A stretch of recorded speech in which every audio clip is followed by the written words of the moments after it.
weekend, YouTubenites. Welcome into the Cover Price Shakers of the Week. I was trying to pick a DJ thing here, but I have this note that says no rights, don't use. Oh, Damn it. come on. That was the one I wanted too, and I was like, oh, I can't use it. So We how want beats. about Do that one. Okay. That one right there.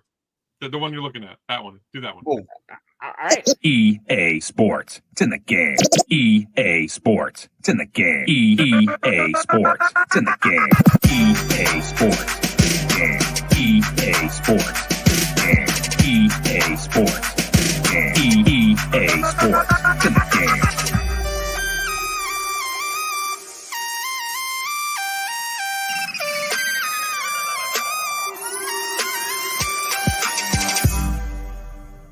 EA Sports. What have I got? EA Sports.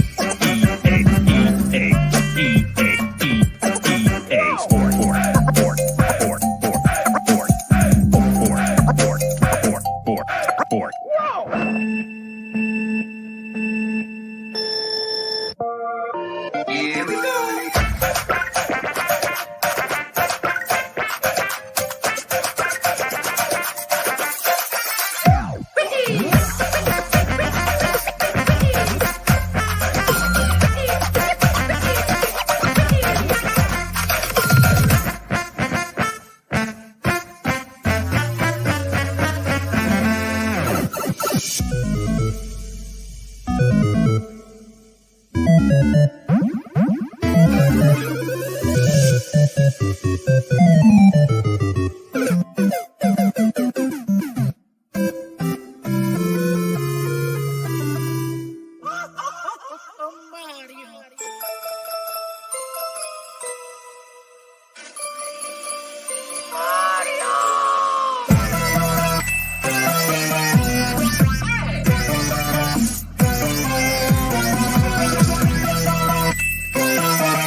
Round one.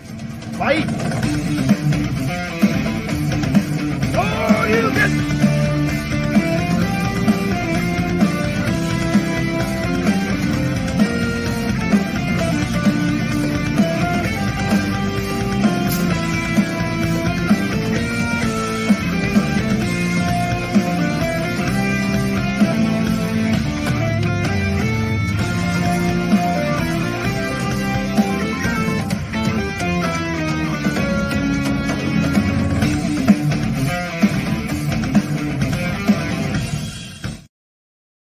Well, there you have it, folks. That is how you start a shaker show. No better intro than that. I like where it says Pikachu. Like, that's my favorite part. It's sad. Anyway. I don't know if it's sad or if it's a good thing that I know every song on that mix. I could see you in the background. You're like, I'm just vibing, man. It's so Shaking real. it. Shaking Feeling it. Shaking it with the shakers. That's right, baby.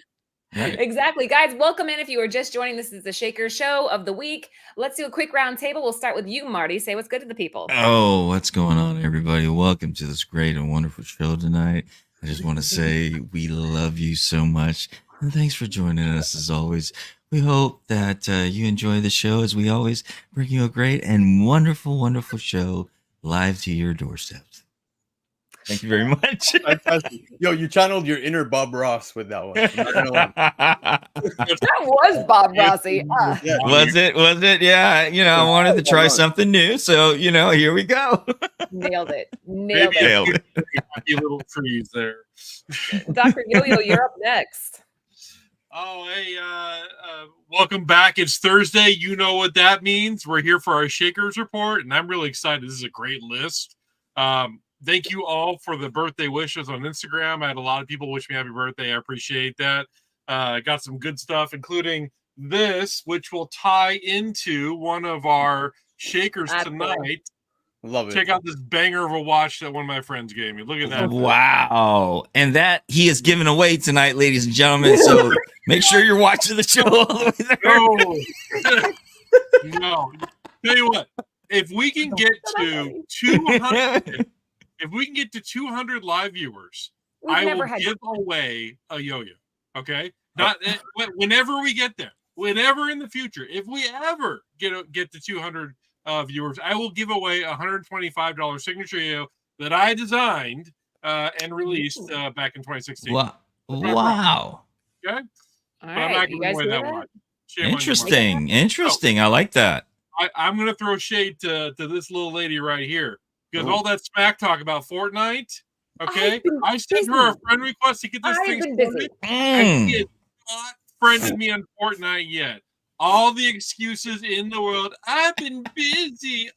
I'm leaving for another country in like a day. It's been like a million different things, but I will get to it. What is You're scared.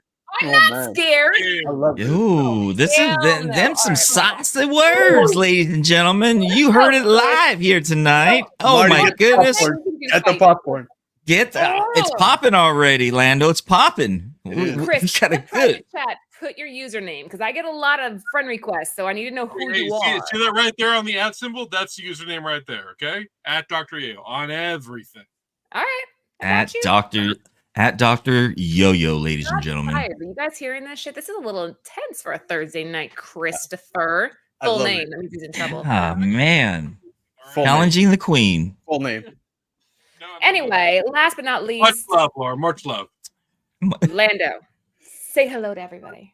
Good evening, everybody. Marty called me out last week on my accent, so I have to say bonsoir tout le monde, and of course the Italians, my Italians. Buonasera a tutti. Guys, live chat. I'm pumped. This is a huge list. We got a glimpse of it. It wasn't as fire as the tension going between right now with Chris and Laura, but it's up there. It's up there. My man, The Rock, Dwayne Johnson, is on here, guys. This is yeah. Can't wait. Let's do it. Awesome. How about 50 viewers, Chris? How about that? 50? We're 3 away. No, we'll get to 200. We'll get there. Yeah, get to 200. Okay. Even if it's not tonight, in the future, if we get to 200, I'll give away absolutely a brand new sparkling yo-yo. Absolutely. All right, and guys, anybody out there, a lot of you dip right after you see the last shaker, but there is a bonus shaker tonight. So do not leave until we get to the bonus shaker. So technically there's 11 and it's a doozy. You're going to want to be here for that. You're going to want to stick around for this. Definitely. All right. So this list comes from our friends over at Cover Price, focusing on new high sales or the most interesting sales found on their exclusive daily shaker list. This list changes several times every day, so make sure you check it out to review some of the hottest trending books on the market. These are alphabetical. Keep that in mind. What do we have for the first shaker of the week? Great intro, Laura. Thank you so much. Shaker don't butter me up now. No. Hey, you know what? She's calling you out, man. She is calling you out. It's not my fault you're scared, okay? Shaker number 1. Crime Stories number 23 by EC in 1954. This week, we are returning way back to 1954 to the golden age of comic book history and the year the Comic Code Authority was formed. The newly formed Senate-backed Comics Code swiftly dismantled the collective works of most publishers and put a decisive end to their horrific narratives. Clutch my pearls. One of these books is the focus of this article, with this explicit cover by George Evans hitting a mind-boggling all-time high of $26,000 and $400. Even for a Golden Age EC book at a CGC 9.4 grade, this is a bit of a head-scratcher why this book fetched such a hefty sum. But after some further digging, we found this particular copy to belong to none other than the highly coveted Gaines files. If you're familiar with CGC, then you may be aware that they have accredited select individuals with pedigree status. And these curators have taken great care in preserving their collection works over the years. What is more unique about Bill Gaines, son of Max Gaines, the creator of EC, that he took over his father's legacy with EC to help recreate the company. During Bill's tenure, he carefully stored away 12 copies of every EC Hey, Chris, book. really quick. Sorry, guys, that was the wrong graphic. My bad. Here's the real graphic. Go ahead. Of every EC book printed from 1950 to 1955. Thus, the Gaines file pedigree was established. Unfortunately, this auction was concluded without a COA, meaning the buyer can only be 99.99% sure, that's a 4-9 guarantee, folks, that they purchased the authentic Gaines file copy. Guess they'll have to take CGC's word for it. Look at this cover. Oh my goodness. What did she do to him? This is gorgeous, like absolutely gorgeous. I'm bummed I didn't have this up. In my defense, it's kind of DeVoe's fault because he put the graphics in backwards. So I'm gonna blame Matt. It's all right. It's all right. This is a beautiful cover. Definitely love this type of art. And 1950s. Wow. I mean, what can you say about this? This is absolutely gorgeous, and this is where these books, the crime, the scary, eerie books, you know, all of those scary, what is it, creepy, all those genres types of came out, and they really boomed around those times. You would think too, around 1950s, like they were very difficult around that time. What they, you know, I guess morals and everything like that. But 1950s when they had morals, yeah. You know what I'm saying? Yeah. So it's true. The climate was different. The social climate was different. I don't know. Yeah, I think the sale at 26,000 is definitely a head scratcher, but the backstory with Max Gaines and, you know, the Gaines file pedigree totally makes sense behind this. But yeah, 26,000, that's huge money, man. that's big money. That's definitely big money. That's a slightly used Kia. You love Kia. You love Kia. I really I know don't.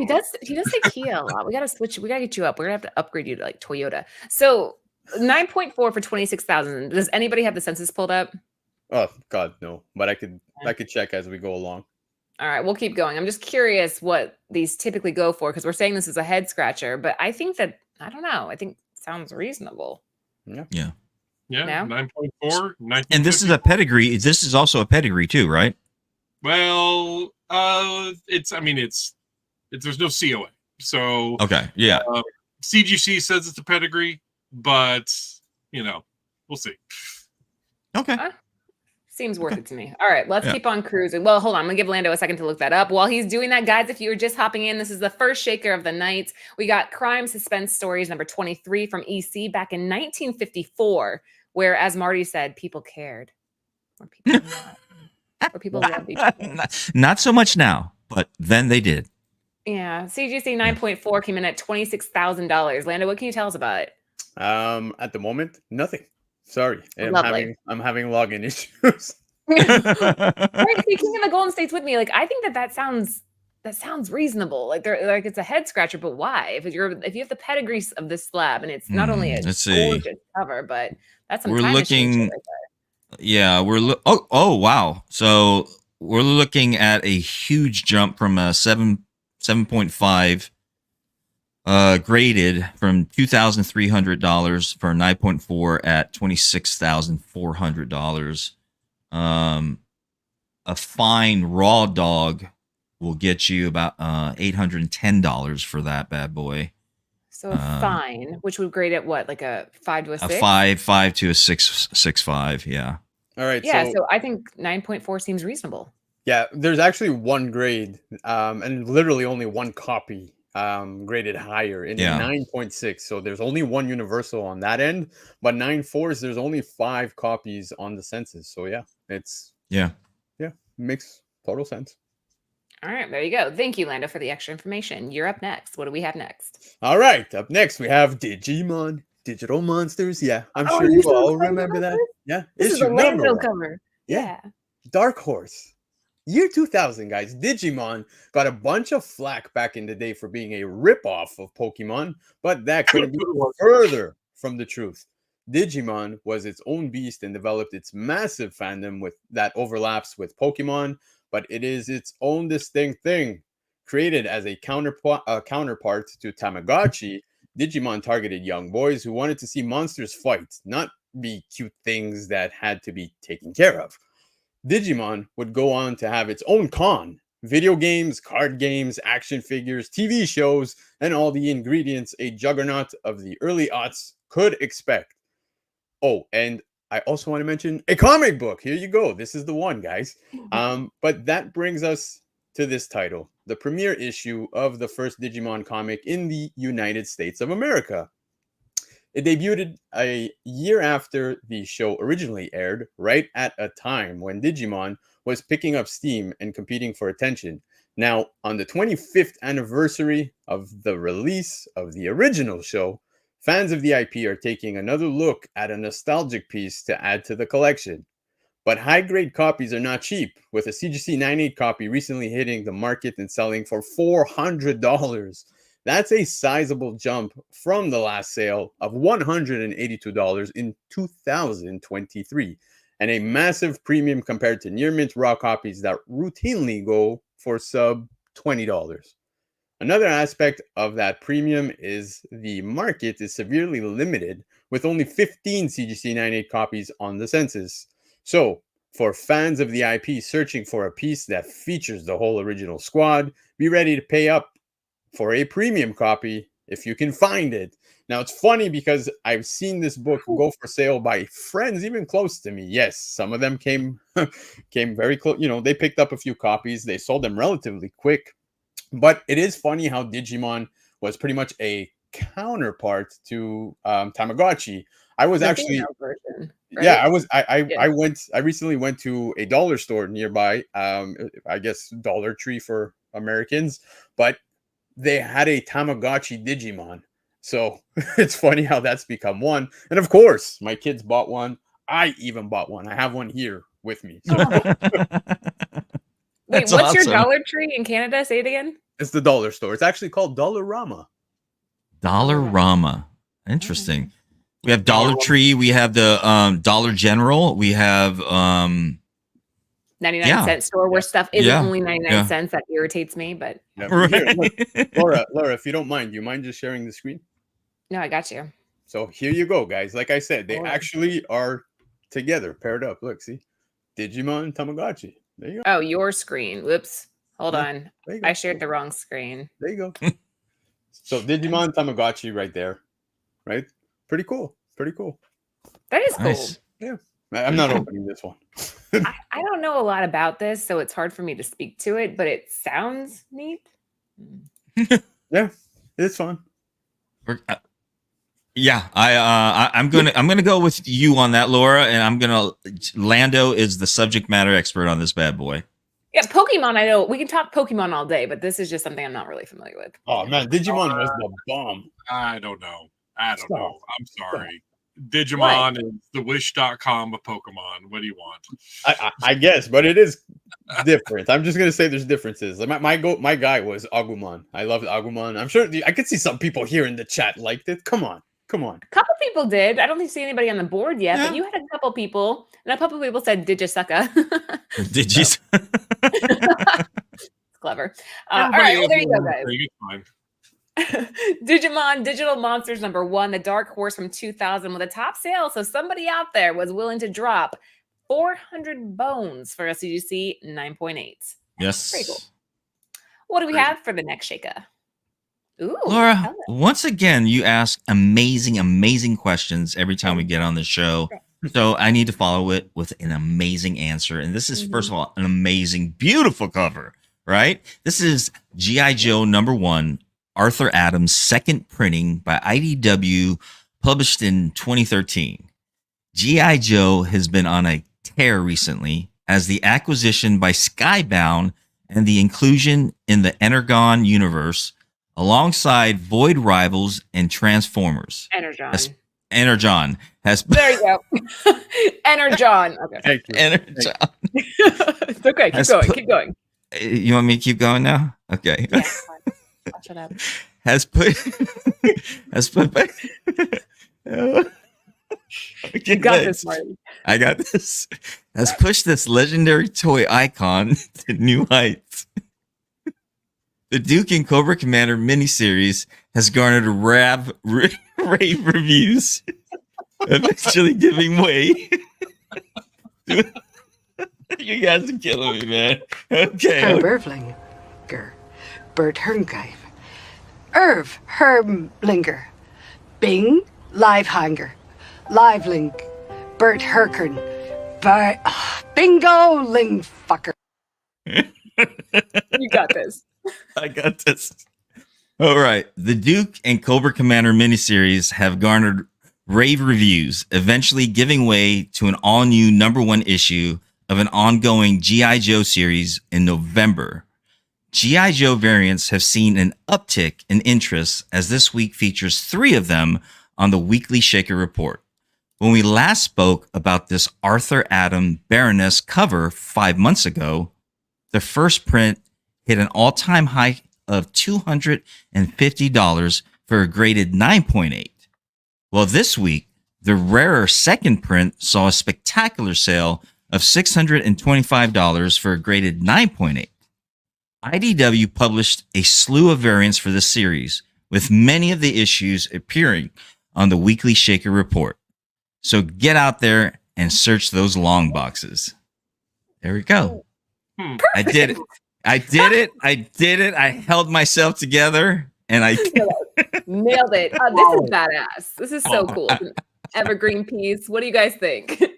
I find it really fascinating that often on popular books, the second, third, and fourth printings can be more expensive than the original.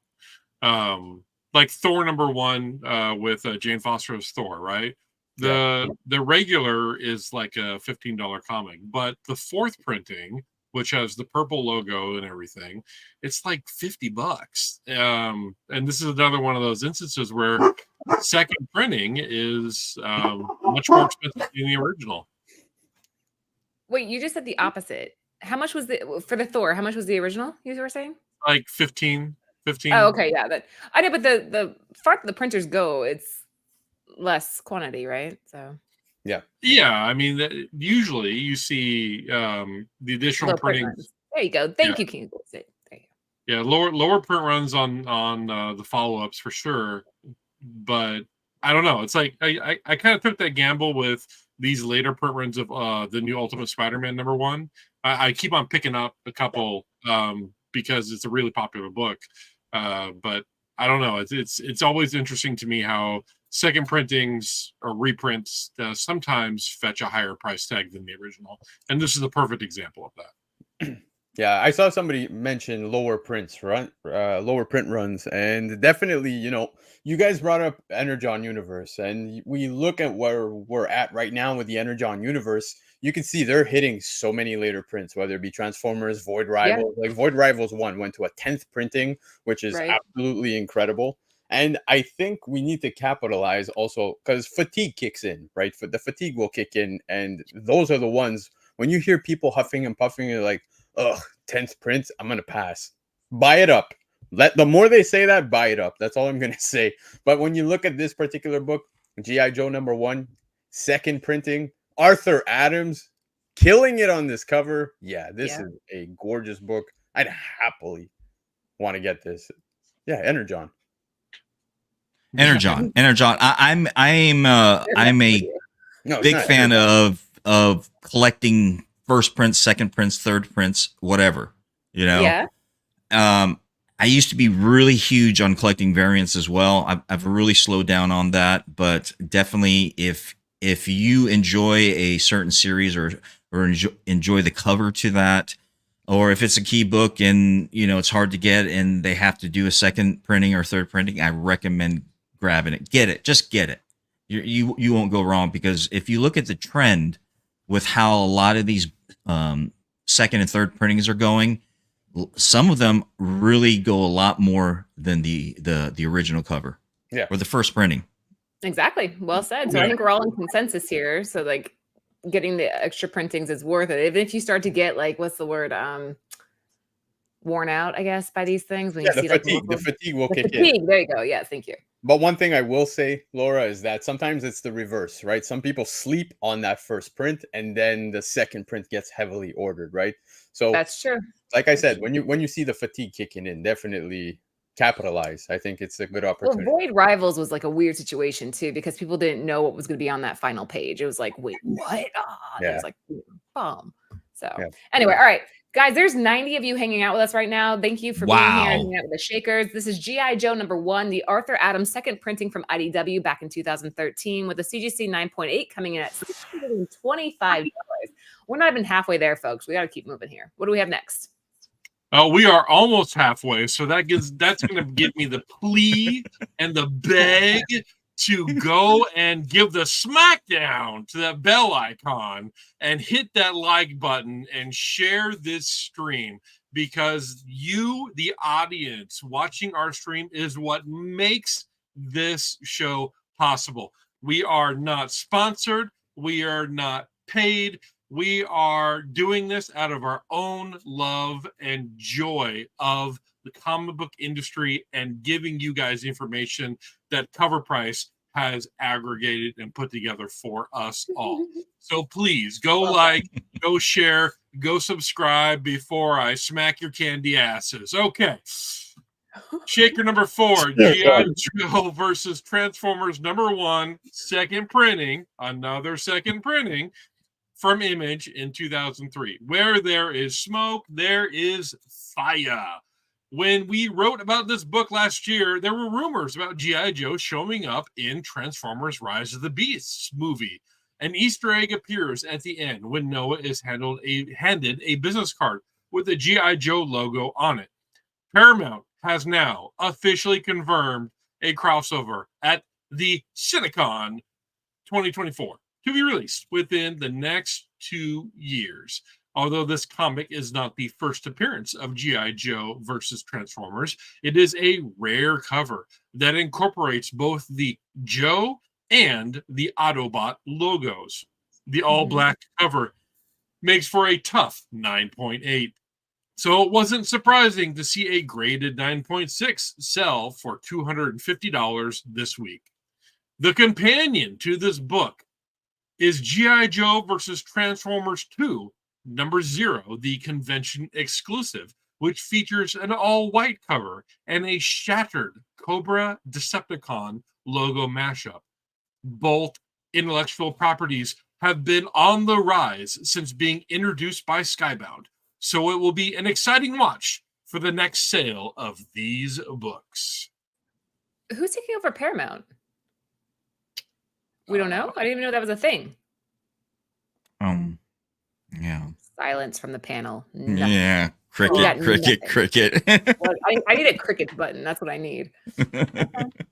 There was something. Oh man, there's something that I read about Paramount combining with one of their other names, and it's apparently going to be Skydance, guys. Okay. Oh, okay. There you go. Yeah. I did not know that, but there you go. They're nearly bankrupt. No shit. Had no clue about this. How do you guys know this stuff? Oh, all right. He's smart. Yeah, our chat's like insane. We should just like sit back and let them just run the show, right? Right. I mean, ask the chatsters, man. A 9.6 for $250 does seem reasonable. Again, just given the fact that it's a second printing, the black cover, that's a spine tick magnet. What do you guys think? Oh, for sure. How badass is this logo mashup? I mean, come on. Yeah, cool. Look at that. Yep. You You got the G.I. Joe and the Autobots. Oh man, That is a nice logo. Look at that. Yeah. Yeah. I agree with the black covers. I say this every time I see a black cover. I get anxiety because I always worry. I always worry. You know, I don't know if you guys ever tried buying a cover that has like an all black, background on Oh eBay. yeah. But like, I'm Oh one yeah. of those guys that's gonna ask the seller, like, "Hey, can you send me pictures of like the front and back, please?" Because like, I Yeah, don't. we've sold several black covers, and we get that exact message. They're like, "We want." Yeah. I'm that guy. Sorry, Laura. It's so Yeah. it's so hard with a all black cover or a cover like this or red, like an all red white barrel, cover or white yeah, absolutely. That negative sort of cover space you got right there, and so that's definitely going to be very, very difficult unless it comes right off the printing press or if they box them. Fingerprints are inevitable. It's inevitable. Even if you Yeah. have gloves on, it still makes little imprints, and it's just, man, it's so tough. We did that Carla Cohen book for Crave, and that was what the main complaint we got back. The books arrived great, but there's a print Yeah. on the front. I'm like, shit. I just take some Windex sometimes and I just spray it on the cover, and I just take one of those microcloths and just really wipe it down really good to dry. Okay.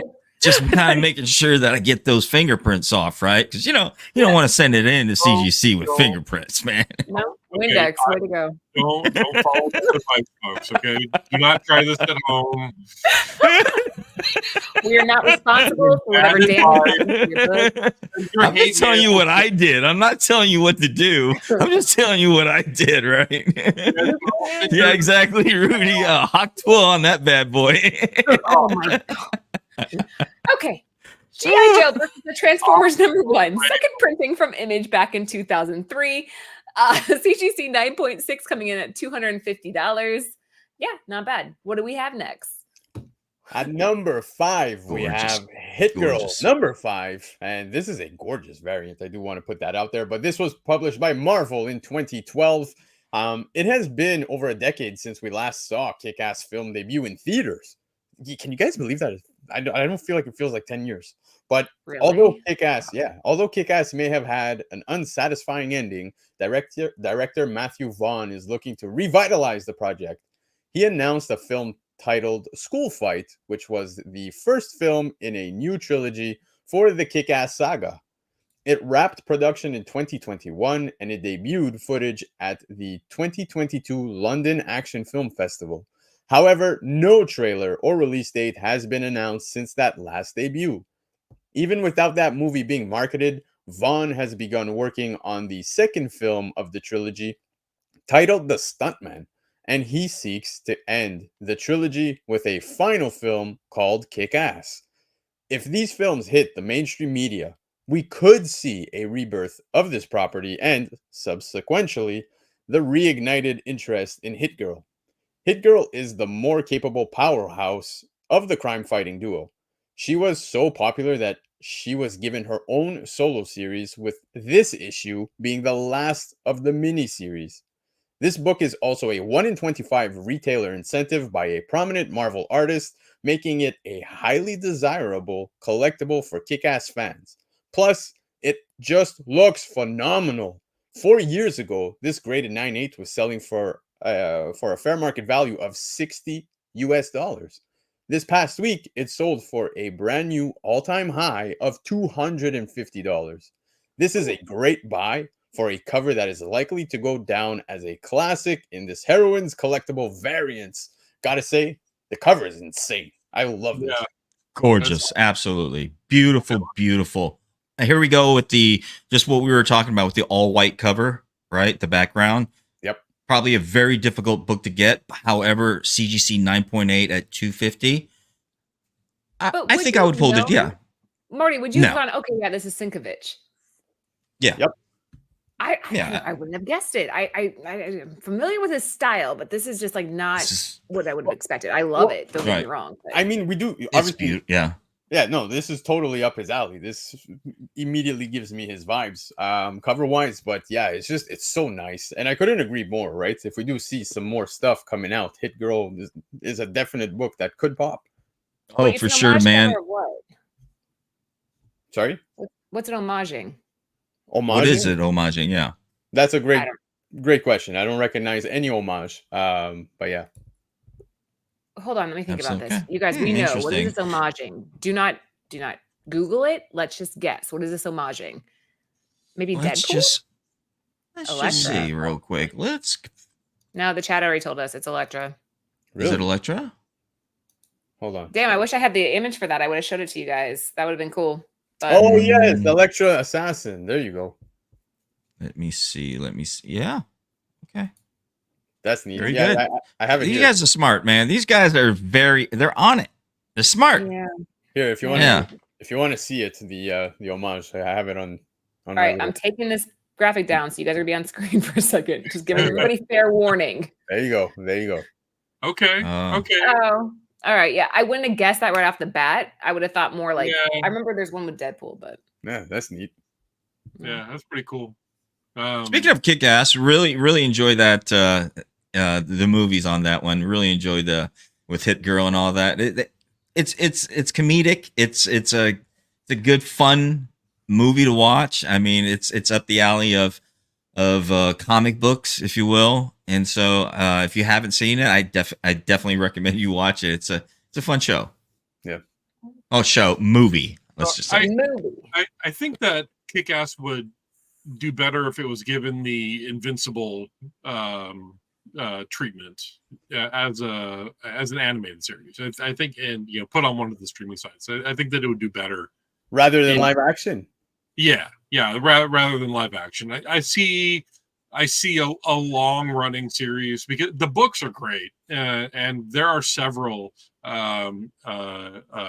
volumes of Kick-Ass and Hit Girl and that universe that could be made into a long running series adaptation. And I think doing it in an animated style, using the same kind of in your face gore that Invincible has kind of made famous, right? I think that it could be extremely successful, especially when you bring in some of those key artists like Mark Miller to consult on. I'm going to respectfully disagree with you there. I think Kick-Ass as a live action was kind of perfect. The fighting scenes were so realistic. That's what I was going to say. The same. I really enjoyed it. The only thing I thought was a bit, I don't know, maybe it's because at the time it came out, I couldn't look past the fact that McLovin was in the movie. I don't know if you guys remember that. So seeing McLovin as here's the only problem though, right? With the movie, you have 2.5 hours that you have to get the origin, the kickoff story, the birth of the character, and you have to run that hero's journey all in that 2.5 hours. Most of the people that went to the movie though have read the comics. I would say the majority. But a lot of people, if you're looking for a good story, the way that the books give you the good story, that is spread out across years of work. And I think doing an animated series could really show that flow, and they don't need to rush it as much, and they could be much more graphic in an animated style than they could do in a live action. I think that I'm not saying that the Kick-Ass movies are bad. I enjoyed them. Yeah. But I think if had the animated treatment and was put onto a streaming service, it would be far more popular and probably generate more revenue for whatever company is putting it on. As host of the show and superior Fortnite player, you're wrong. What do we have next? Next shaker on the board. What do we got? Woo! You tell yourself whatever you need to get your sleep, okay? You're gonna get sleep. This is good, man. I'm really enjoying this competition, this war, you guys got going on, and this is a great battle. And I'm looking forward to seeing where this goes. As a matter of fact, I might even egg it on even further. You know what I mean? Somehow throwing, yeah. Okay, number 6 shaker brings you Life is Strange #1, Chloe t-shirt variant by Titan, published in 2018. Life is Strange was originally a video game about a high school student discovering she can rewind time when trying to save her friend Chloe. It developed a massive fan base as the game was beloved by a wide range of audiences. It's one of those few games that sit at a 10/10 across multiple gaming review platforms like Steam, which is a rare feat. However, the fan base wanted more, and that's where this book comes in. Envisioned as a continuation of the story that ended in the first chapter, this book continues with Max and Chloe's story. And this variant book was one fans were after in a big way. It features the same design Chloe has on her t-shirt. It also is the first dedicated appearance of Max and Chloe in comics, which makes it a big piece to add to many fans' personal collections. So when a limited variant like this hits the market, fans are quick to snag it up. Recently, one of the 2 CGC 9.8 copies on the census hit the market and sold for $600, the only and highest graded sale in our database.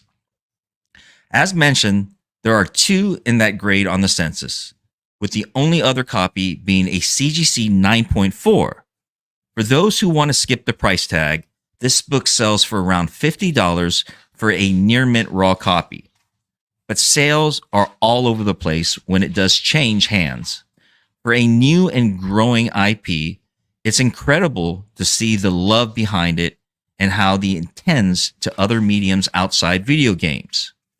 Arguably, it's on its way to extend even further into television, as it was announced way back in 2022 that Amazon signed on to develop it, but there hasn't been much info to come out since. Regardless, this IP is on the rise, and one fan dropped $600 to be a part of that. Whew. Wow. Big money. Okay. Wow. That's really good money. Huh. It's amazing. It's amazing. Guys, I don't know if you actually played the video game, but I played it back over on Xbox 360 when it came out, and I loved it. Did you? Okay. It was Laura's calling me out again. But yeah, no. He played it. He's played everything. Yeah, no. Yeah, right? I mean, it was I'm like so behind on everything now. I'm like, whoa. It was a great game. It was a great game, and I really enjoyed it. So to hear that, there's the opportunity or possibility actually that this might come into live action, hell yeah, this sign me up. And now I kind of see this book, and I'm like, hey, I kind of want this. What's the premises of this of the series? So it's very much it's an adventure game. But I don't know. Like I'm not gonna go full into the entire story of the game, but it was just a fun adventure game. It kind of I don't want to say it's like the Last of Us type style of video game, but like you're on your adventure. Well, you got a female protagonist. Yeah, as a lead, exactly. Yeah, I gotcha. Okay, yeah. Interesting. This one has been on my to playlist for quite a while. I really need to get the time to sit down and play this because the story looks interesting. The art looks amazing.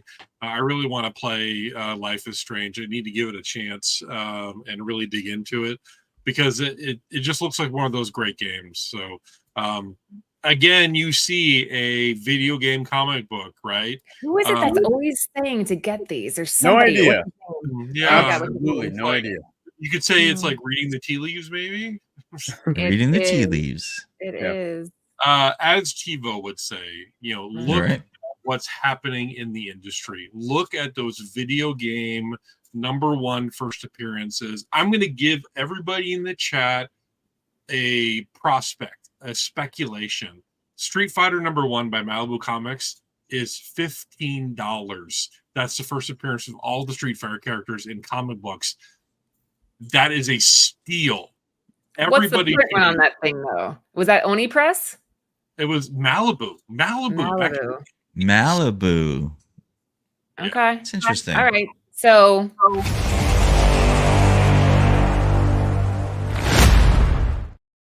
read the tea leaves, folks. Oh yeah. Absolutely. And I agree with you on that. As far as shit, what was I about to say, Laura? You were saying you agree with me as far as I can beat Chris at Fortnite. Moving on. Yeah, absolutely, man. Yeah, I mean, say, right? I'm hashtag Team Laura on this bad boy. Okay. Oh yeah, you are. Okay, so I'm gonna have to root for Laura. And honestly, I mean, I don't know, Chris. I think she got you, brother. I don't know, man. I think she's got I you. wouldn't talk this much shit if I couldn't like back it up. Life is Yeah. Strange #1, the Chloe t-shirt variant from Titan back in 2018 with a 9.8 coming in at $600. What do we have next? Oh. Laura, let me ask you real fast. What's your Fortnite name? My name? Yeah, what's your name on Fortnite? You want me to tell everybody? It doesn't matter what your name Yeah. No. Like, I'm not putting that out there. I told you guys it's Lady Laura, but there's a little bit of a difference. I love it. I'm gonna mute his mic. Whoop. Oh, oops, muted Chris's mic. How'd that happen? Oh my goodness, what happened there? That's crazy. That's so weird. How'd Good that Lord, we can't hear him now. It's nuts how that happens. Rock number 1 photo cover. This is shaker number 7. Don't be scared, Laura. You're gonna be shaking underneath my chair just like my dog is because of thunder in the background when I beat you in Fortnite. The Rock has become a cultural icon, going from a struggling wrestler within $7 in his pocket to one of the biggest names in the entertainment industry. Not many people can go by just one name, but Dwayne "The Rock" Johnson has pulled it off to a T while being an entrepreneur worth hundreds of millions of dollars. He's the highest paid actor in Hollywood. Did you know that? Hold on, Chris. Did you say millions? And millions! Oh, I'm having too much fun. He debuted under the name Rocky Maivia for the WWF in 1996, but it sucked. So he turned heel and joined the Nation of Domination and referred to himself in third person as The Rock. Lift my eyebrow here. Through his career, The Rock has won 10 championships, becoming one of the greatest wrestlers of all time, and was eventually named to the WWE Board of Directors this year. The Rock number 1 appears to be making the first appearance of The Rock. Money, money, money, money. And if you have this, you have that money. This is the first appearance of The Rock in comics. People are taking notice. This week, a photo variant sold for $100 in a graded 9.8, which is not bad considering that the fair market value for a near mint raw dog is only $4. The premium edition, which has foil stuff, has also seen a spike in value as the raw near mint sold for $95 just 2 months ago. Maybe it's time what you smell The Rock is cooking. What do you got to say that, you Fortnite jabroni Laura? Oh my goodness. Oh my gosh. Okay, Good hold on. Lord. Here. This is getting spicy tonight, guys. I'm sorry. Obviously. This has been an interesting show, but I'm with Alex on this. I want my $98 back. I would not buy this. You couldn't pay me to buy this thing. Guys. No. So hold Bring on. up the cameras, Laura. Bring up the cameras. Oh, okay. All right, hold on. Oh, Okay. Yeah. Smack it down. Okay, all right. All right, yeah. Hey, guys in the audience, Laura and I are good friends. We love each other. This is Are we, Chris? Associates, man. No. There's only one way to settle this, guys. At the main event of WrestleMania, because we are talking The Rock.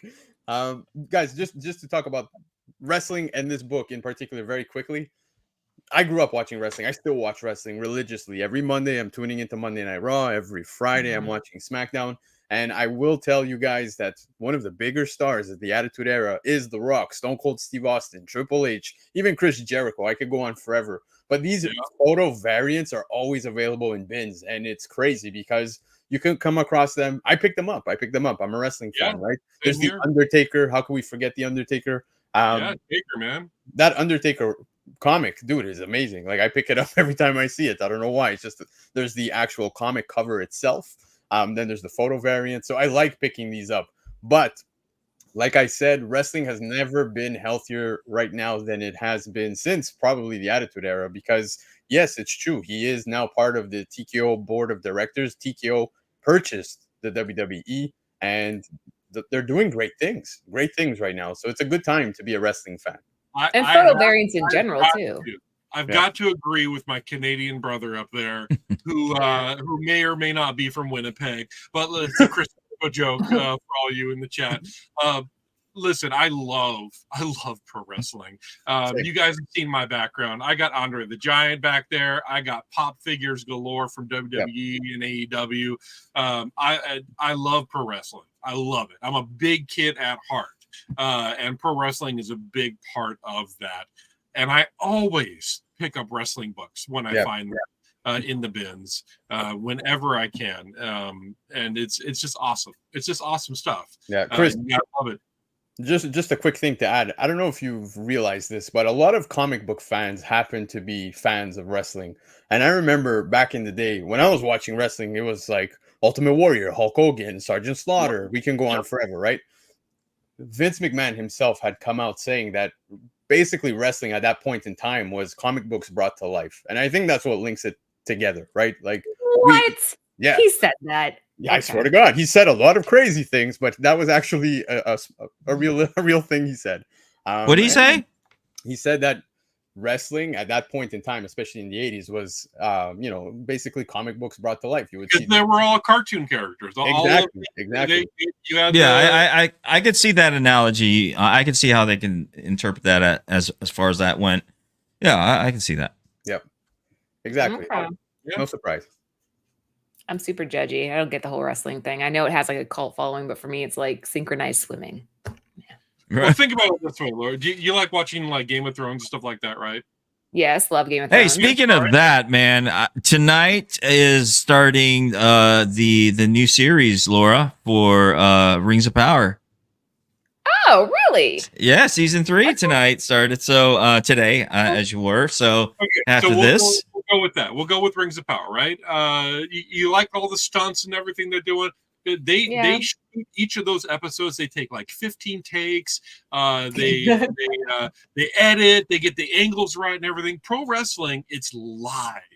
You guys these are the greatest stuntmen in the industry, just bringing these stories to life through ballet combat. It is the ultimate form of entertainment. Art.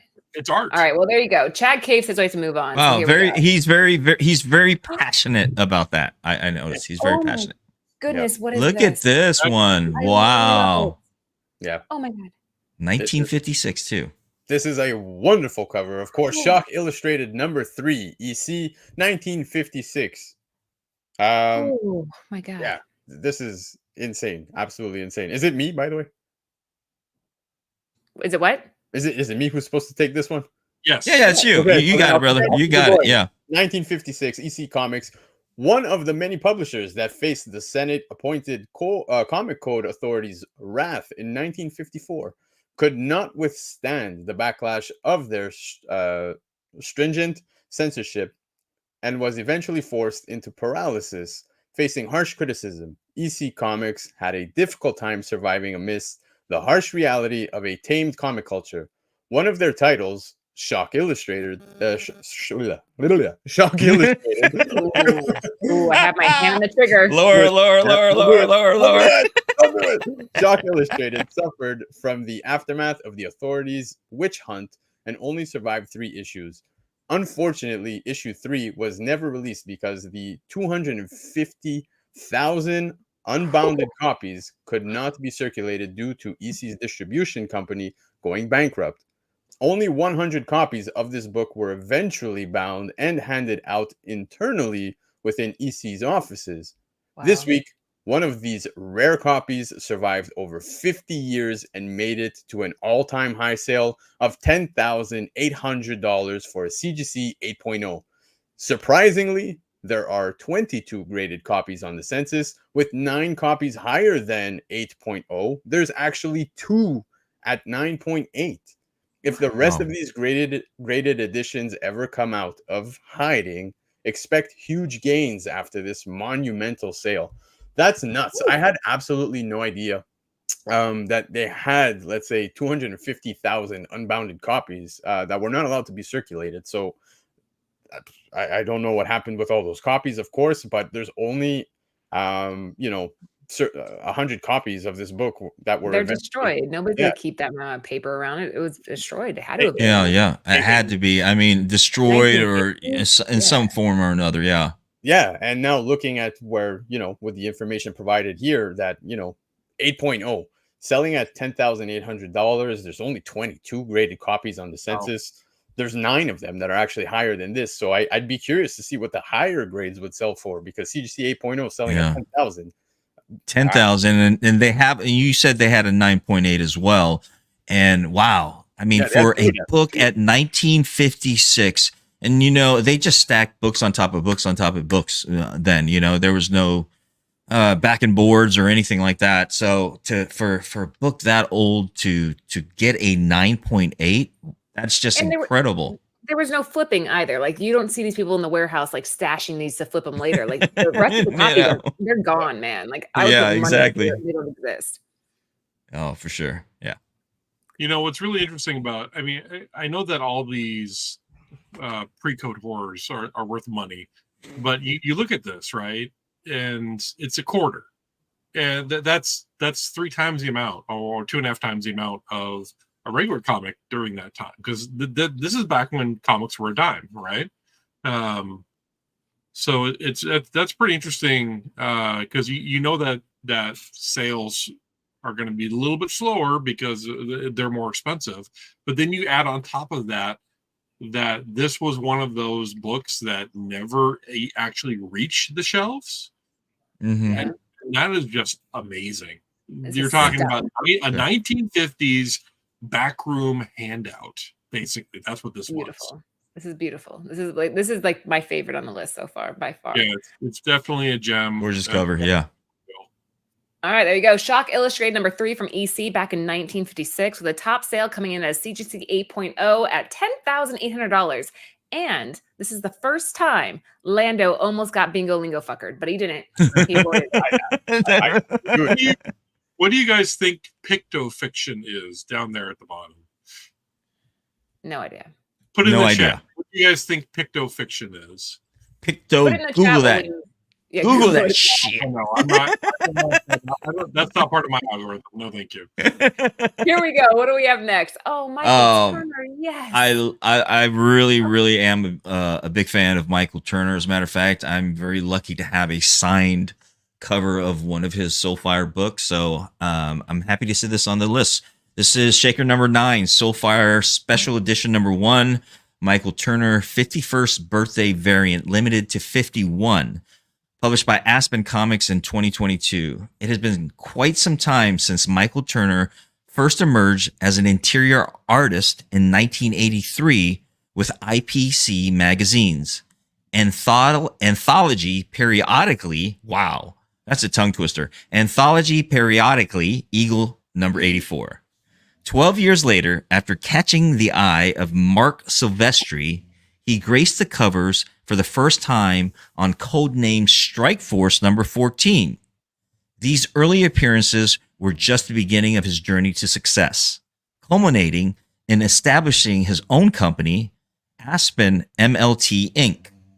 However, this path was challenging as legal issues and health concerns posed constant hurdles for Michael Turner. Yeah. Despite these setbacks, his artwork reflected a narrative of struggle, joy, and passion, driven by creative ambition in every captivating stroke.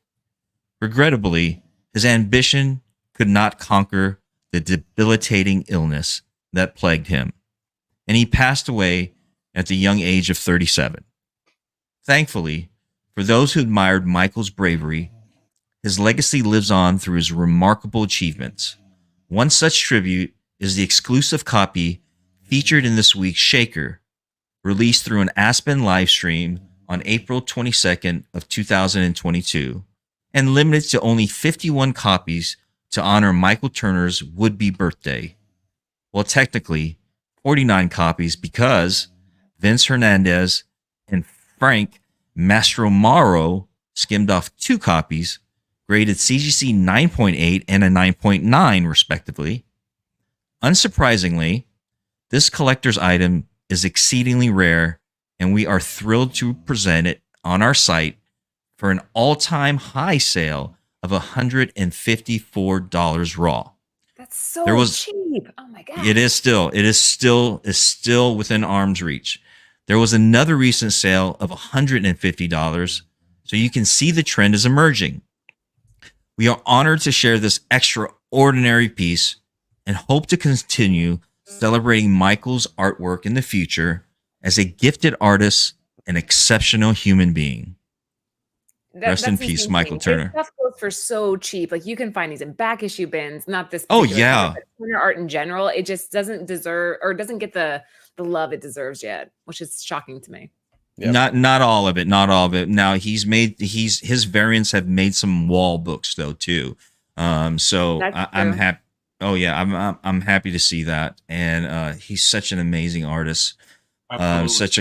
Such a kind individual as well. Just wonderful. And man, I love his artwork. I have quite a collection of his stuff. I have Batman 50. He did that for me. I have it slabbed. It's gorgeous. Nice. Batman 50. Yeah, that's not really a small book. I think it's a nice book to have. But Michael Turner for sure, man. Obviously it's funny because there's a lot of love with Witchblade right now too, right? Yeah, dude. I'm actually eyeing a Michael Turner book right now. It's the Tomb Raider Witchblade because I want the first Tomb Raider. So, but yeah, this is neat. It's limited to 51, so that's insane. Lando, we'll have to talk because I think I might have an extra one of those. My man. See, Laura, it's good to be friends with this man. She says, I don't know. Don't worry, Laura. You'll feel a lot better when you wipe the floor with me because I am garbage tier. Oh, that makes me feel better, actually. Yeah, this is one of those people. If you guys are out there and you're ever searching around boxes, I highly recommend picking up his stuff. Yes, somebody mentioned that there are a lot of copies of Turner books, but some of them have been beat to shit.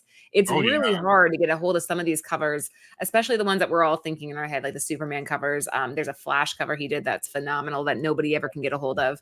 If you can find these in back issue bins in good condition, worth it. 100% worth it. Absolutely. Yeah. And I like that he was he was really into swimming, right? And scuba diving. So a lot of his covers are kind of influenced by his love of water. Love of water. Yeah, exactly. Yeah. He did some Witchblades too. Really beautiful. Of course, the Soulfire, and did a lot of good stuff. Amazing stuff. Imagine where he'd be now too. Supergirl stuff, right? Because I think I have some of his Supergirl stuff. Are you talking about the one her floating? Yeah. Yeah, that's a tough one to get a hold of too. I don't know that one. James says Turner is the Tupac of comics. I love releasing covers post-mortem. Yeah. I love that. Yeah. I mean, it's kind of true, but I wonder what Aspen has like in their vaults that they haven't released yet. There must be like a gold mine of covers there that they'll slowly trickle out. I don't know who owns it. I thought it was his daughter, or maybe that was. Yeah. I think his daughter is sole proprietor of a lot of what's going on with, especially a lot of these books being sold and fundraising and things like that. So, yeah. There you go. Okay, well, Soulfire Special Edition number 1, Michael Turner, the 51st birthday variant, limited to 51, from Aspen Comics back in 2022, going for, I think, a very reasonable near mint raw for 154. Absolutely. Yep. Yeah. Now, guys, technically this is the last shaker of the night, but do not leave because no. There's one more bonus shaker after this. No, I know this next bonus. One. I got it. I'm on track. After this one, there's a bonus. Okay. Man, Laura, I don't know. How are you doing it with Chris tonight? I don't, This is challenging me. It's very challenging. It's challenging tonight, isn't it, Laura? Chris, you're up. Okay. Shaker number 10, closing out this list, except for the bonus, which we have coming up. Do not go away, folks. After the bonus, we're going to show some shakers. I'm going to go through those shakers on cover price. Shaker number 10, Weird Science number 9, EC Comics, 1951. Wally Wood was an artist, writer, and illustrator. His work over the course of 30 plus years would cement him as a legendary figure in the medium. Wood's first published work in comics was in 1949 when he made his debut under Fox Publications Women Outlaws #4. A few years later, Wood was instrumental in conceiving EC Comics, in convincing EC Comics, I'm getting close, William Gaines to publish science fiction comics underneath the EC banner. This led to the series Weird Science and Weird Fantasy. Pre-code horror books have been rising in price for so many years now. But like other genres, such as Western, romance, and science fiction, they have also experienced aftermarket growth. One book that has seen one high sale after another is Weird Science #9. This book also marks Wood's first cover and art within EC Comics. This info alone makes this important and highly desirable to many pre-code horror collectors. This past week saw another all-time high sale in grade when a graded CGC 8.0 sold for $3,360. The all-time high sale for a CGC 9.6 is $9,000, which is incredible considering the age of the book. While this book is out of the price range for most collectors, Gladstone did publish a reprint for #9, which is normally found for less than $10. While it is no way the same, it is still pretty cool to flip through. This is awesome. Everything about this cover is 100% awesome. Absolutely. Look at that. I mean, you got the germaflobberns and fighting the U.S. Air Force. What you call them? Germaflobbins? Germaflobberns, yeah. Germaflobbins. Don't be a germaflobber. Yeah, I think we have a bunch of zeros on this one, though, guys. This was a tough one, so this is a tough list. You're absolutely right. I mean, I see Dan has 2 out of 10. A lot of Craig's got 1 out of 11. Everybody's going down at 0 out of 10 or so. So tough list, guys. Tough list. Yeah, it is. All right. So Weird Science #9 from EC back in 1951 with a top sale for a CGC 9 or 8.0 coming in at $3,300. Now, before you guys go, I was telling you guys earlier, and we have stuff to see what's shaking, but before we see what's shaking and before you guys go, we have a bonus shaker. Yeah. I'm sorry. It's a bonus. The dog is distracting Marty. Oh, that's my little baby girl. That's my baby girl. See, there's her name is Leia, and then there's a Leia right there too. So 2 Leias. Yeah. Can you just put her in your chair and you can just be done for tonight? Just put her, put her where you're She's a lot cuter than me, so yeah, why not, Leia? You want to come up? Right now, there's a say hi. happening in Maryland, and so my big dog, my big husky retriever mix, is cowering underneath my chair every time the lightning strikes and the thunder goes. No snoring. gosh. Poor baby. All right, before we see what's shaking, Lando, what do we have for the bonus this week? Well, guys, we actually received this relatively last minute, and I just wanted to share it with you. So, yes, we're going to have a number 11 on the list for tonight. So, I want to welcome you all to Cover Price After Dark. Yeah. So, I'm going to read this to you guys. Love We unfortunately can't put the image up, and we'll explain exactly why. But if you haven't heard of Savage Dragon, this is an extremely adult series. However, it didn't always start that way. The series officially became a mature comic book with issue 225. The creator, Eric Larson, made this shift to allow for more explicit content, including violence, language, and adult themes. Before this, the series had always been somewhat edgy, but it was still generally accessible to a broader audience. The sudden change was not widely shared with the comic market, and many assumed all was normal in the land of Dragon. Recently, issue 230 hit an impressive $300 for a raw near mint copy sale. That's an all-time high. That's far above the typical 15 to 40 range for near mint raws. Adding to its allure, the estimated print run for the series was at an all-time low during this time, with this particular issue being the lowest at around 3,600 copies. This sudden surge has sparked interest, especially given that all 77 recorded sales for this issue are raw, with none slabbed. In an interview with comicbook.com, Larson delved into the provocative and controversial themes explored in this specific issue, which have undoubtedly contributed to its rising value. The fact that this issue has seen such a dramatic increase in value in the raw market speaks to the growing appreciation for the bold storytelling and unique vision that Larson brings to his creation. As the series continues to captivate readers with its unfiltered approach, collectors are taking note, making this issue a must have for anyone looking to own a piece of one of the most audacious superhero comics on the market. While this issue is graphic on its own, if you want to research a sampling of some of the more extreme content in this more adult run, find a copy of issue 228. Please note that it's very adult-oriented content and unsafe for work.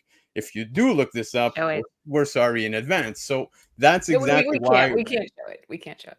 Yeah, that's exactly why we couldn't show the cover. So obviously you guys are watching me do that the way we did it now. But one thing I want to say is that I got to meet Eric Larson at Terrificon. And Larson was probably one of the most nicest guys. I was seeing people going up to Larson with like, the full sketchbook size blank sheets for them for Larson to draw on. And I swear to God, I don't know if it's because, dude, Larson was putting together some of the sickest drawings I've ever seen. Really? And in short time, like in not even 10 minutes, he drew some of the best Spider-Man I've ever seen. I was looking at it, I'm like, dude, that should be a cover. You know what I mean? Like that. You just put together something incredible. But yeah, Eric Larson is just amazing. I like that, shout out to Cover Price for sharing this last second with us, because it is relatively cool. What's the issue number again? Sorry? Issue number again? It was 225, but apparently 228 is also a little more extreme. So that's, it's flat out porn. Right? Yeah. Is it? Yeah, the cover is flat out porn. It's pretty out there. A little shocking, but you guys can go to coverprice.com and see it for yourself. So if they wanted to, Chris, how would they do that? Don't actually do it. Don't actually do it, but literally just go Savage Dragon and then use your pound sign and do that. But did you say pound sound? Use your pound sound sign. Okay. I heard something else. Anyway, let's see what's shaking, Chris. What do we have? Daily Shakers. All right, Daily Shakers. Okay, so for those of you who are not in the know, this is coverprice.com. That is who essentially sponsors the show, gives us the information for us to read on a weekly basis. And this is the Shaker Show. And this Shakers list is updated multiple times a day. And you see the most awesome grails on this list and some of the most interesting, hey, I didn't know that existed, examples. So check this out with us as we go through it. Look at this right here. This is an Our Army at War, a CGC 3.0 sold for $1,800 for Our Army at War number 83 back in 1989. This is the first appearance of Sergeant Rock and the first Joe Kubert Sergeant Rock. This is one of those amazing keys. Look at that badass cover.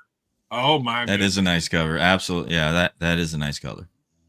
So this is a perfect example. I didn't know that book existed. I know Joe Kubert's art. I like his art. That whole family, the Kubert family, is amazingly talented.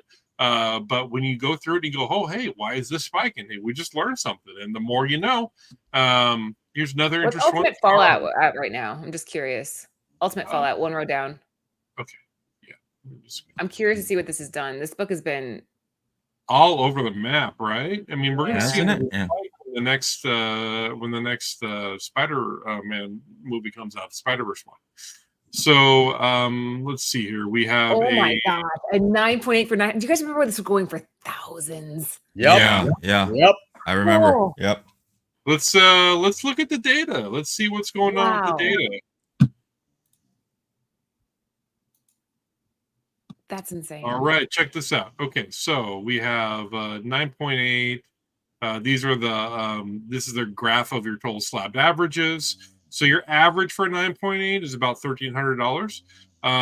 But when you look at this, right, you can see right here, I'm going to zoom in.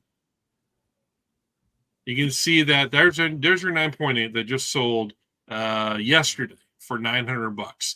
But you look the day before 9.8 sold for $1,300.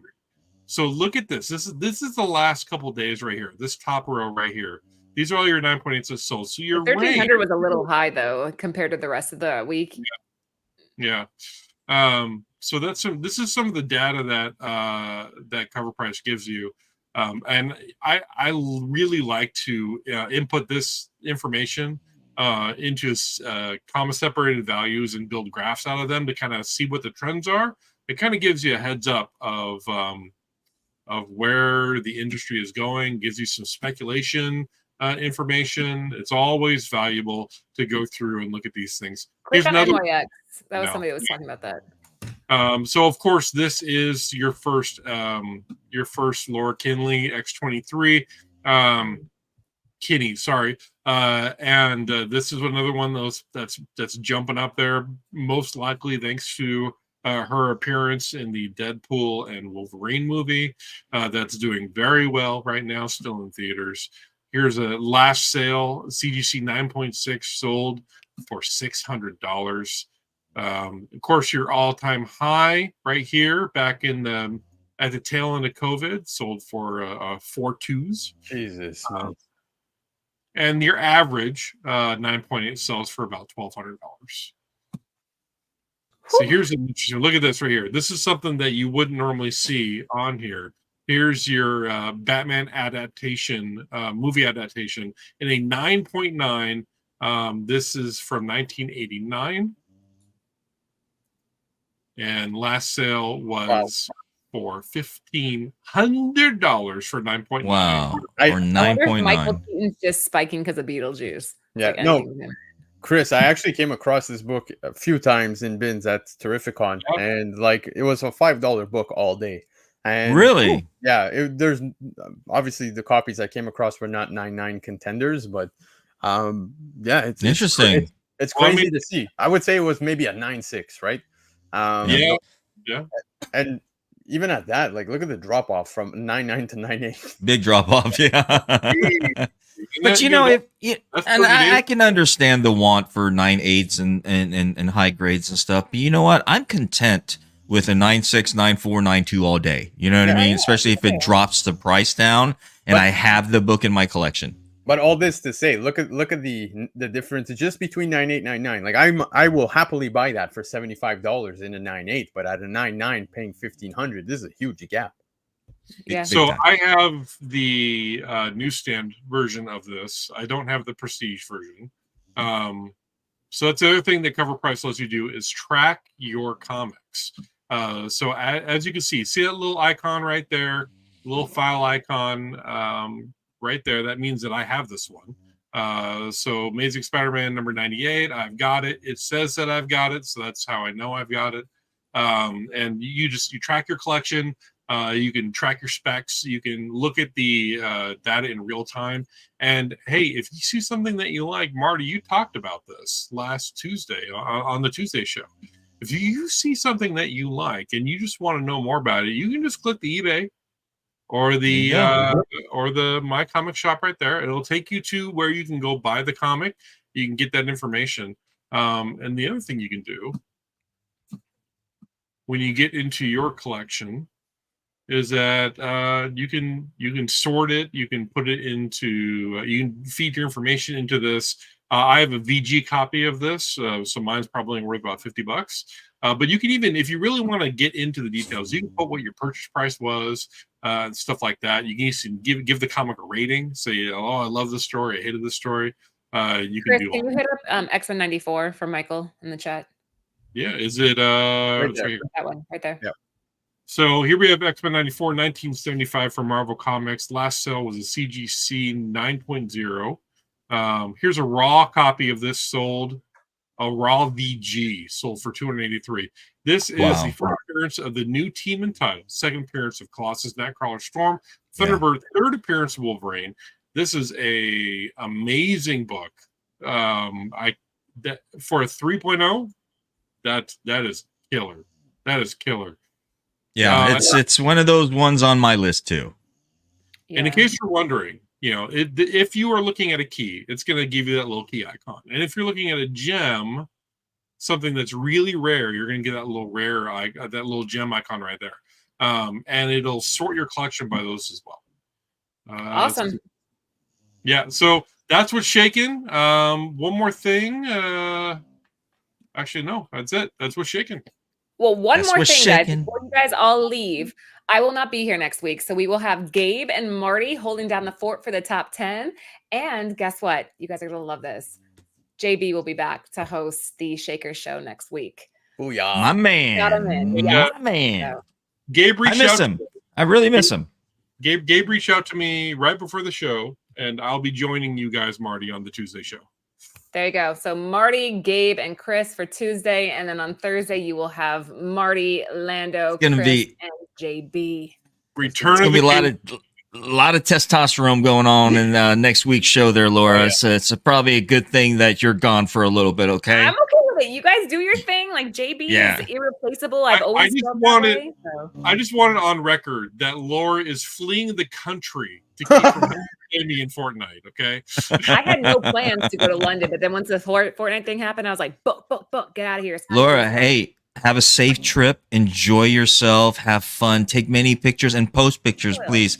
We'll love to see your journey over there in France, right? Paris? No, London. You're going to Paris, right? London. I've told you this like 15 times. Oh man. Well, here we go. Well, okay. Anyways, what was I saying, Laura? The Queen is going back home. Have a great trip. Enjoy yourselves down there, and enjoy London. Enjoy the Harry Potter stuff. Yeah, that's right, London. Yeah, the Harry Potter stuff. Comic Book Women will be still in effect. So if you guys are following Nearing Nirvana, Comic Book Women will be live on Tuesday, but I won't be hosting that. It'll be Lucy. She'll be taking over that show as well. All right, let's do a quick roundtable. Wait, what am I doing down here? Hold on, you guys are throwing me off. All right, let's start with Lando.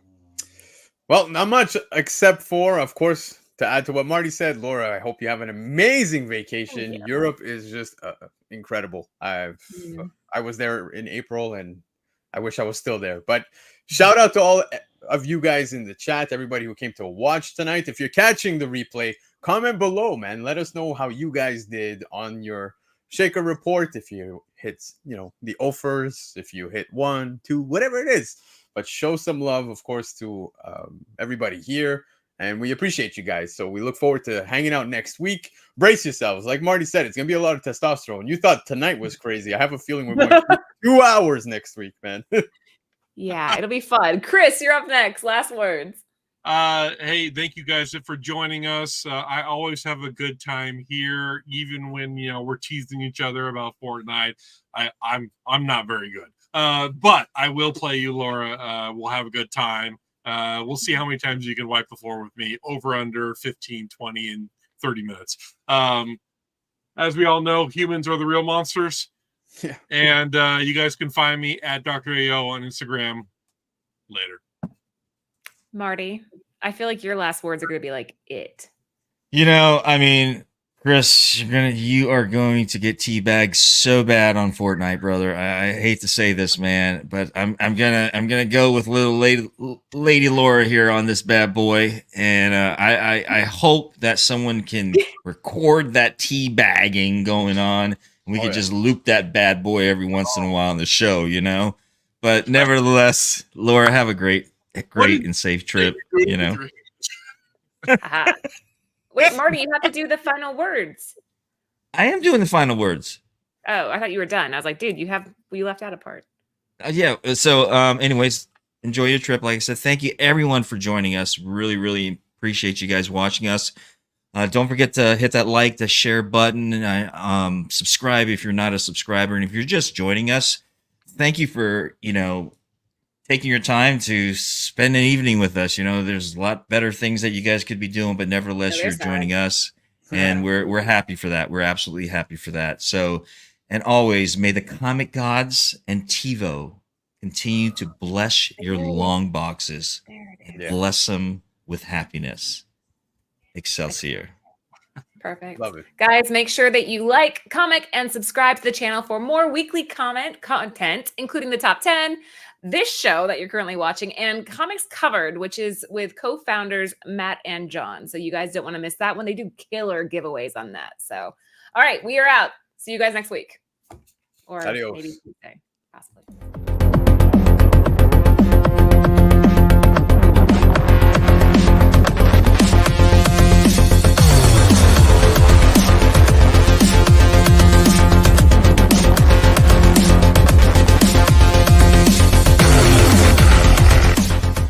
For the entire crew, this is T-Bo saying keep digging in them long boxes.